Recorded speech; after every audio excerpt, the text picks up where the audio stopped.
So I wanted to make this quick video to kind of give you an update for me using the Spigen Enzo case after about a week now. I've been using it almost under a week, probably a week by the time you see this video. And as you use a case on the daily, there are some things that you start to see that you didn't see when you unboxed it, or maybe some things that you potentially missed. And I do want to clear up some questions that I did receive on my previous review, well, first look review, or whatever you want to call it, of the Spigen Enzo. All right, so after about a week, have my thoughts changed about this case? And they haven't really, they changed, well, let's say they have changed just a little bit. All right, now we already got to take into account 150 bucks. We already know a lot of you guys said, nope, I'm not doing it. Even myself in my first video, I said that this case should be priced around 80 bucks, 90 at the absolute insane tops, but not 150 bucks, because there were a few annoyances that I have shown you guys in the first video, and there is another one that I did kind of experience, and that might be a deal breaker for a lot of you guys. But a lot of you also have went out and already purchased this, and you're loving it. Like I said, it's an amazing case. I'm not taking anything away from the case,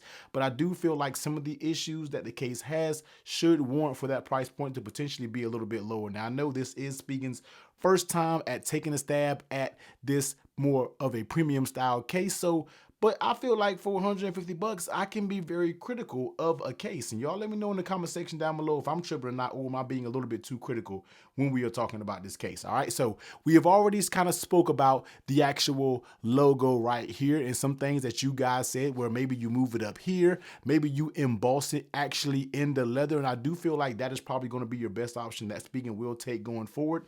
But you can't have this logo protruding out if you want people to use MagSafe accessories. All right, now I already showed you guys that it does protrude when you actually use the Apple MagSafe charger. But a lot of you were asking me, yo, T, does it protrude when you use the others? All right, so let's go ahead and grab some of the other popular ones that I have on the channel.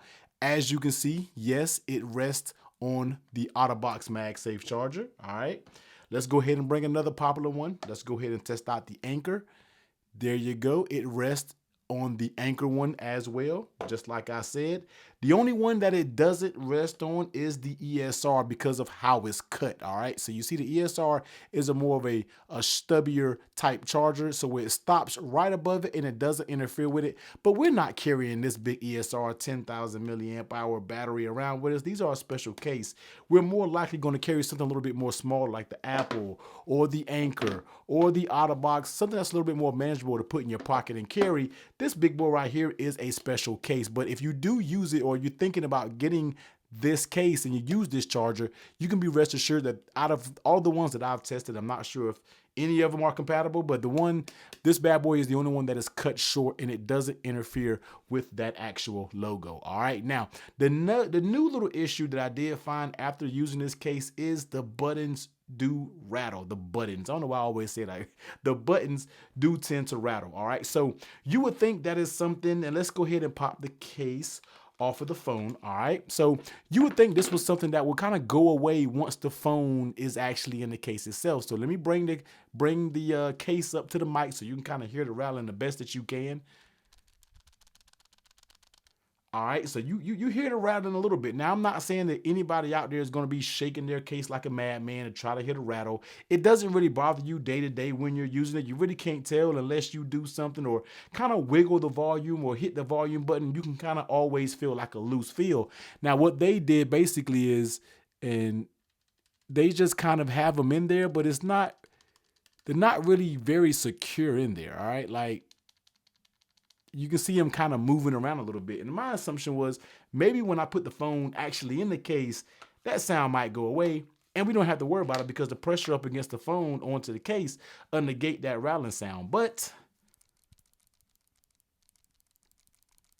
you can still kind of hear the rattling even with the phone in the case. Now, like I said, that's not a huge deal, but for 150 bucks, I don't want no issues when it comes to the case. Regardless of what materials that's being used, I want the phone to be just about flawless, and they just about have it flawless because everything else about the phone is absolutely amazing. The case itself, I mean, when I'm holding it, this is probably one of the more grippier leather cases that's out there. Now, I know a lot of people complain that they said the leather doesn't wrap all the way around and it kind of stops right here and goes to a rubber side.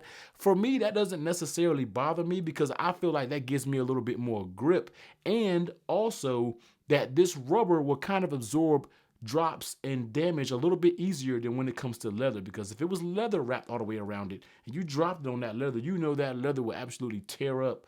But when you have this rubber border around it, I feel like that actually absorbs the drops a little bit better. So I'm not really tripping on the fact that they didn't curve all the way around when it comes to the leather. But everything else about it is perfectly fine. The grip of this case is perfect with that rubber seal going all the way around it. It's the perfect size. It doesn't feel bulky, and I have been loving using this case on a daily basis. Now, it does make you a little bit paranoid when you do some activities. You don't want to damage the case. So I do find myself doing business situations, or I'm about to go out of town, that I might switch the case up because I want to take care of it. But using it day to day, I mean, this is what this video is about, some of my findings after using it. And when you're talking about how the leather is actually wearing, I'm not super tough on my phones at all, but this is basically after a week's use, and I'm honestly haven't been babying it. I've been using it as a regular case, and you can kind of see how it's wearing. The wear has been perfectly fine. No excess marks. I got a few little nail marks in a few little areas like that, but the Genoma leather does seem to hold the wear very well. Could be a little bit different if it wasn't a black color. It might show more oils and different things like that, but so far, it has been doing perfectly fine with how it's wearing over time. So this was just a quick little update video telling you about the Enzo case because I feel like I can be critical over a $150 case.